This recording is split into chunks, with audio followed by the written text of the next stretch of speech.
Hello, everyone, and welcome to this panel.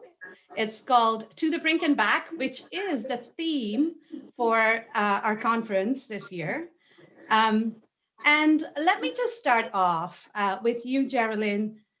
How close to the brink did you get? And what was the moment or the day when you actually realized how severe this whole situation with the pandemic was?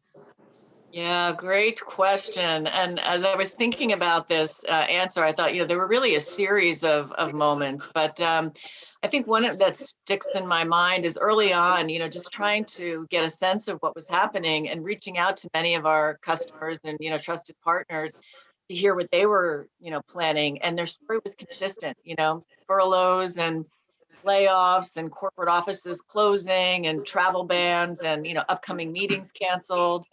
And I think that was a moment when I realized, how pervasive it was.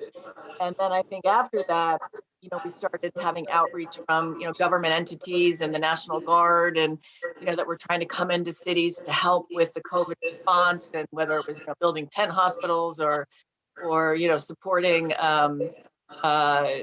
testing sites. So it kind of in a couple of days, it all came together to see seriously how important and troublesome this was going to be. And Luke, same question, if I can ask you, when did you realize that this was pretty serious? Yeah, sure. I mean, look, United was one of the first airlines, certainly in the US, to take this seriously. We made steps, changes, announcements in February and March that had all our peers calling us alarmist. If I think back to, we started watching this in January and observing what was happening to travel demand in China. By mid-February, we had removed Shanghai, Beijing, Chengdu, and Hong Kong from our international schedule right through April. By March, as the pandemic progressed beyond China, we pulled down a huge portion of our entire international schedule. On February, and I can remember specific dates, on February 28th, I had a town hall with my entire team, and I sat the team down and said, listen, this sounds dramatic, but this is going to be worse than 9/11. And in the aviation industry, that's a big statement. But we knew then that the scope, the breadth, the width, how widespread this was going to be, how deep it was going to cut, the number of industries that would be impacted were going to be like nothing we'd ever seen. And I think even then we thought we were out in front of it, but it was a black swan event that we, as an industry, we've never seen. By the time we hit March, mid-March, our CEO spoke at a conference, a JP Morgan conference, and he was the keynote. And many other peers, industry peers, were talking about the fact that this was a China problem. It wasn't going to impact us. We were going to be fine. And he got up in front of everyone and said, "You're all wrong. We're planning for a worst case scenario. We're operating on two key assumptions. This is going to be a globally widespread phenomenon, and it's going to change demand for travel in ways that we've never seen before." And all of those things turned out to be true. By late April, early May, our demand was down 95%. So you can imagine when you're an operation like ours, 100,000 employees around the world, one of the world's largest airlines, and you're standing on the edge of the abyss looking at your business being down 95% and working out what to do. And honestly, had it not been, I think, for the stimulus package that was introduced and the CARES Act, we wouldn't have been able to continue flying and doing all the repatriation work that we've been doing. We wouldn't have been able to keep all the employees that we managed to hold on to, through those early times. And even with the adjustments we had to make, they would have been far more devastating than they were. So certainly in terms of the brink, I think, it was said well before, there were many moments, but at that time around mid to late April, early May, that was when it was peak terrible. And I'm very glad that those days are in the rearview mirror. We've got a rough road ahead of us, but I know that we've got everything we need now to move through it and to come out of it stronger. Absolutely. I think the entire industry kind of just fell off that cliff, really. And Valerie, you're at the front lines. What was it like for you? Well, we'll start with 24-hour hold times as we try to get our clients their refunds or book future travel. March was when it started to hit us dramatically. But as you know, the airlines, cruise lines, land tour operators, they were going kind of month to month. So every month we were sitting on the phone and everyone was trying to cancel and do all kinds of things in anticipation of this not lasting that long, but that was our high season. So we had lots and lots of travelers. As we went through the summer, clients were calling, asking, when did I think it was going to be over? Fortunately, I belong to a wonderful consortium, cruise planners, and they always on the phone with suppliers, with everybody, feeding us information about what's happening. And of course, we kept up to date ourselves with what was going on out there so that we could keep clients informed. The Brink really didn't hit me until about August. I mean, I'm a home-based agent, so I didn't have a shop to worry about, so that was an advantage for me.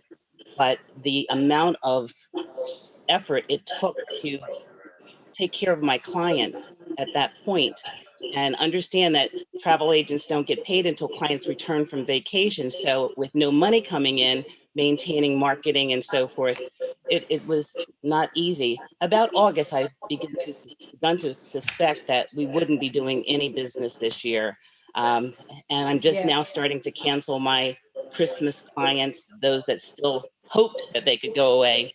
But we're looking a little bit again closer to home, but nothing long term. Certainly, and I think on the cruise side, we've kind of gone from September to November to December to now potentially early next year. So that challenge remains, just sort of the shifting deadlines or the shifting start dates, I should say. And each cruise line is a little bit different. We just got news today that one of the lines was canceling through March. Others haven't announced. So as you get bits and pieces of information, you start to say to yourself, okay, if one did it, everybody's going to be doing it, and you adjust accordingly. Of course. John, coming to you, I know you're new in this particular role, leading the Hawaii DMO, but you come from a background where your previous role, you were responsible for sort of economic growth or stimulating economic growth in different sectors. So you were very aware of the magnitude of the challenge facing you when you took this on. And Hawaii certainly was one of the first to kind of put a stop to tourism, or put in measures, I should say, for quarantining, etc. So now that you're kind of restarting, so to speak, what do you see happening? What's the plan? Within the United States, Hawaii is in the latter time zone. So to a certain degree, our timeline, my sense is Hawaii has not reached the brink as yet. We reopened the Trans-Pacific travel October 15th after requiring passengers to quarantine in months prior. And it was a measured risk to reopen it. It required pre-travel tests. It required the launching of a national trusted test partner program, all of which was mobilized, all of which we experienced glitches in the first couple of weeks. And but as we're watching the states through their respective spikes in COVID, each day, each week is a matter of measuring this, making sure that we have the healthcare capacity to take care of our own residents and whatever impact would come with visitors. So right now, we're a month into this program. We're about to announce later today that Canada will commence in December with Trans-Pacific travel. About 2 weeks ago, we did the same with Japan. So there is an anxiety, as you can imagine, within the local community about the rate at which this reopening is taking place. So it's a gradual climb, and it's a long run. This is not a sprint by any means. it gives us the opportunity to refine our programs and our protocols. And so, but we're being tested right now to see if we can sustain this, which is why I'm saying that I'm not sure we've hit the brink as yet and feel comfortable about that. But that's just the situation here in Hawaii. Yeah, and certainly I think we have these, ups and downs, if I can call it that. We kind of seem to be steady, and then of course our cases are going back up again. Same thing in Europe. So it feels like so much really is out of our control, or out of your company's control in that sense. How do you determine what you can control and what you prioritize? And if I can come to you, Gerilyn, just how are you thinking about prioritizing initiatives, or what to really put front and center for the next 6 to 12 months?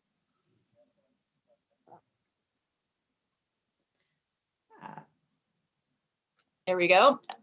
First of all, I would say, initially we were working really hard just to, work with our customers and prioritize helping them through this. Obviously there were a lot of cancellations happening, and how did we work through that? And then most importantly, it was, what do we do to make sure that our customers feel safe and comfortable when they come back into our hotels? And so we worked really hard with building, our clean initiatives. We worked with the Mayo Clinic and Lysol to build Hilton Clean Stay, which is around making sure our rooms are, safe and highly sanitized and ready for guests. And then building out Hilton Event Ready, which was our program to make sure we had, sustainable, safe meetings following all of today's protocols. So that was really kind of main, first things first. But for the 6 to 12 months, fortunately, a lot of our leaders have been through times like this, and so have some good experience, although, not quite to this extent, obviously.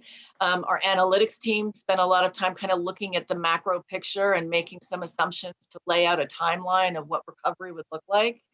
And then our commercial teams work to then look at each segment of the business to determine, what were the opportunities within those segments over that time period, so that we could, agree upon where did we need to overemphasize, where were the opportunities, as we like to say, fish where the fish are swimming, and what did we need to do to make sure we were prepared and had the right tools and resources to do well in the environment as it was, coming forward, and of course would be changing. And I guess I would finally say one of the things that really led us to is, having to overemphasize on hybrid meetings. We see that as something that's going to be critical to bringing us out of this virtual world we're kind of all living in and back to face-to-face meetings where we all want to go. So spending a lot of time on what is our offering to our customers around the hybrid meeting experience. Right. And Luke, of course, business travel, meetings, all of those things are very important to the airline side as well. So what else are you prioritizing when we think about the next few months?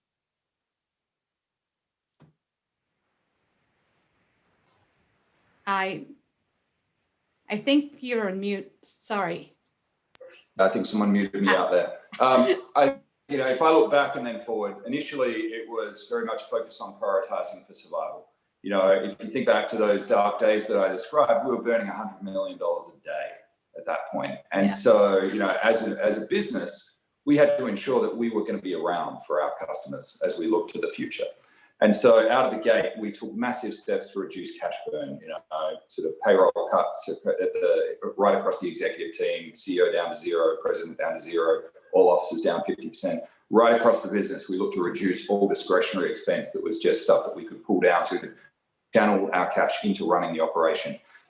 We took massive efforts to raise liquidity. We came into this crisis with what we thought was an adequate risk case, and it simply wasn't. And so over the subsequent months, we raised, close to $20 billion. I'm the president of the MileagePlus business. We created what was an innovative first in how we packaged that up, took it to the market, and used that to raise $6.8 billion in finance, which, provides us with a great buffer as we look forward. We then took steps to really variabilize our cost structure, recognizing that it's going to be spiky.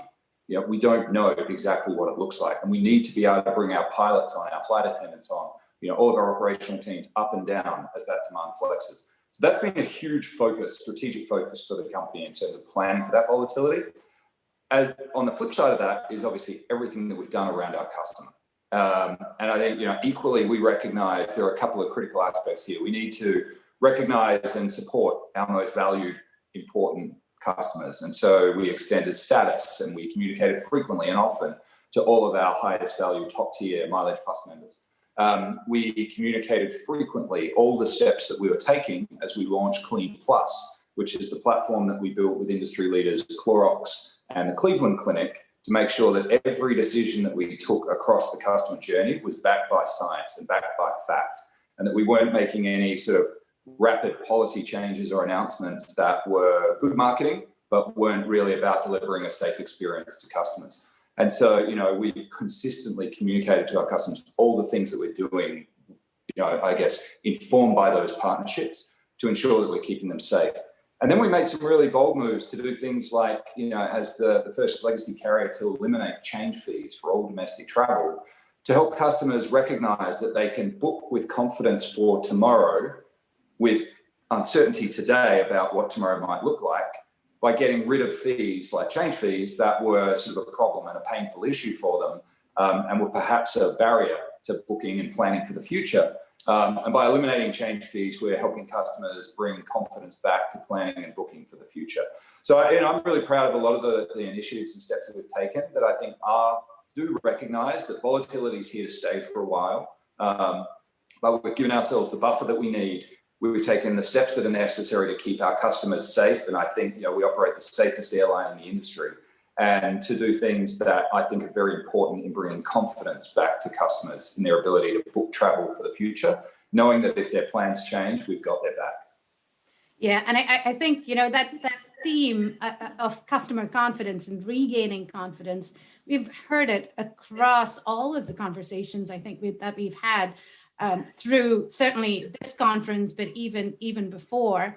And to the point that Luke made, Valerie, this is for you, about kind of eliminating change fees and making it easy for customers to change plans, give them that flexibility. I guess that makes your life much easier, right? And what does that mean for you? And how are you kind of in these tough times really looking at opportunities to strengthen your relationships with your customers? Absolutely. What Luke and the other vendors have brought to us with eliminating fees, giving customers the confidence that they can cancel within 24 to 48 hours of a hotel stay, it really does help build back the confidence, because people panicked initially, as you would expect, especially because cruise lines are such a big part of living in South Florida. The fact that ships were out in the water and people were hearing these awful reports, customer confidence waned a great deal. So my job, I feel, is to make sure that my customers feel confident. And when I can cut and paste what a hotel says, what an airline says, what a cruise line says about what they're offering to make sure that the customer feels that their money won't be tied up forever, my customers are saying, okay, I'll book 21, I'll book 22, because I know that I'm not going to be liable for the money. So all of that has helped us. Initially, obviously, we didn't have that. Everybody had to put their plans in place. And so there was overwhelming panic that people would not get their money back. And because they were being laid off and they were experiencing tough times, it made it harder for them to trust that we were telling the truth when we said, your refund is going to come. It might take 90 days, but trust me, it is going to come. You can rely on the vendors that we use. So even now, when customers call to book for 21, 22, I look to the vendors that have posted things like, you can cancel, we will be behind you, we have cleaned the rooms, we're going to seal the rooms. All of those things let me reassure my clients that I'm trying to get them the best for their dollar. And I think that has brought our business up. So we're getting surges in business right now for next year and the year after, which I'm thrilled about. That's great to hear. And I think we have a question from the audience. So we're going to go to that question next. Mike? Yes, hi. So the question from the audience is, are airlines, hotels, and cruise companies working together on new partnerships that could provide unified messaging and services that could boost consumer confidence? And if I can just add to that, it'd be interesting also to hear from the DMO perspective, are you working with the destinations? Mike? I mean, I'll jump in and give perhaps a quick first answer. The answer is yes to all of the above. We're working across our respective industries. So as an example, when we introduced our mask policy, which was for customers and our employees on the plane and in the airport, we, through A4A, Airlines for America, and through that body, we communicated to our partners that that's the step with our airline partners. That's what we're going to do. We'd love it if you all did the same, because we think it's the right thing to do, getting everyone wearing a mask, because that mandate wasn't coming from the government, and we felt the responsibility to put that into place for our customers. We said, we're going to launch this. We're going to make it mandatory, and if customers don't want to wear their masks, they're not going to be able to fly United until the end of the pandemic. And we encourage everyone to do the same. And so that's sort of step one. Step two, we have tremendous partnerships across the travel sector with many lodging partners, with destination partners. And so Marriott's a great example. We have great partners right everywhere. I'll point that out given present company. But we work really closely and communicate often through this cycle. What are we each doing? What are we testing? What are we learning? And there's been this great sort of best practices sharing about what's working, what's not working. Our Clean Plus platform with Clorox and Cleveland Clinic, we've been able to share some of the insights that we've learned through that with other partners, and that's been really helpful. And then on the destinations, mission critical, we launched, I think, what was the industry first in the US with the at airport testing on October the 15th that went live for SFO to Hawaii, given the opening that John described, in order to allow customers to get tested at a drive-through in the 72-hour window before the flight or on the day of travel at the airport. And to make that happen, we have to work with the airport authorities, with the local government, with the local administration at the destination and the origin, to make sure that we're all working together. I think the level of teamwork that's occurring across the industry is excellent. I think everyone recognizes we're not trying to compete on safety. A rising tide lifts us all. And so we should be sharing the best practices that we see are working and sharing that with each other to help customers return to confidence and come back to travel. John, you have anything to add to that? I couldn't agree more with Lucian. I think that pre-pandemic here in Hawaii, the travel partners have done an incredible job in coordinating seamless messaging. What the pandemic did, though, is also insert the recognition that we have 5 chief executive officers that we have to coordinate with now. One's the governor, and 4 of them are mayors of the counties. And then you've got the Department of Health, and then the Department of Emergency Management. And so in times like this, it really is kind of the external coordination that gets a lot of our time. But I agree that the level of coordination, cooperation, and collaboration, we haven't seen anything like it here in the islands. Okay, we have a few minutes left. So I'm going to kind of ask this question of you, Gerilyn. As we're kind of on the way back, hopefully, from the brink, certainly we're past the worst of the crisis. Where's the opportunity to rebuild in a better way? What do you see as things that can improve? Because a lot of companies have taken this time to kind of rethink and reimagine. And I know we use these, overuse these words, but there is an opportunity here. So in your view, what do you think? What do you think we can do better as we come out of this? Yeah, I think one of the things is just, in general, how do we work with our customers? I think one of the things that we learned from this and that was important over the last many months was this notion of flexibility. We needed to be flexible with our customers, whether it was, individual travelers with a 24-hour cancellation, our group customers working with them on terms and again, in the cancellations, how could they rebook and how do we make sure that, the hotels and they are whole, extending honors levels. I mean, all the things we did to be flexible around our engagement with them. And I think, this has brought us in many ways closer to our customers. I think we're talking so much more. We understand what their needs are and have really used those customer insights to inform every decision we're making and have put in place some very valuable tools that we think will, help them as they navigate through this and come out the other side. One is our Hilton playbook, which is speaks to the meetings and event space and helping them as they're trying to redesign and reimagine everything we know about meetings. Again, getting into the hybrid space. And it's been a tool that has been really well received by our customers and adapted, into their regular lexicon of meeting and event work in their programs. So I think it's closer to the customers. I think internally for us, we had to work, we like to say we got really scrappy, and had to show a lot of grit these last months to be able to, do the work that needed to be done with a smaller team. I mean, all of our organizations have been impacted, during COVID. And so it brought our teams closer together. We are working much more cross-functionally, cross regions, and it's a tighter team that is, highly committed to the work that we're doing. So, none of these things that have happened were good, but I think there will be a few outcomes that will benefit us. And Valerie, quickly turning to you, about 20 seconds. Same question.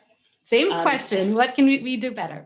Well, constant communication with our clients is important. We have kept up showing them places that they can go, keep people dreaming.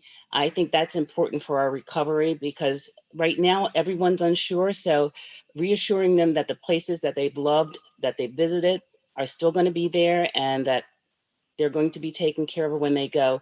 And as I said, I see consumer confidence increasing every day with airlines, with cruise line.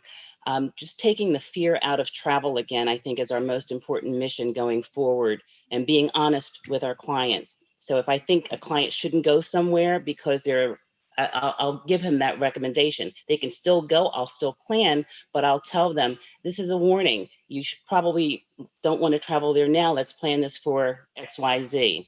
So I just think that keeping our customers safe is the most important thing that we can do. And John, yes or no, most important to keep customers safe, keep them coming back? Keep customers safe. The pandemic has placed a higher level on the art of hospitality. Testing, contact tracing, all of that needs to be embraced as part of our art form in hospitality. So thank you. And Luke, turning to you, what do you think is most important as we rebuild? Where's the opportunity? I think there's certainly an opportunity to keep investing in our customers, and we're going to continue to do that. We're rolling out a Polaris retrofit on all our fleet. We're continuing to make these big investments so that as we come out of this, we achieve our aspiration to be the best airline in the US and certainly our long-term aspiration to be the best airline in the world.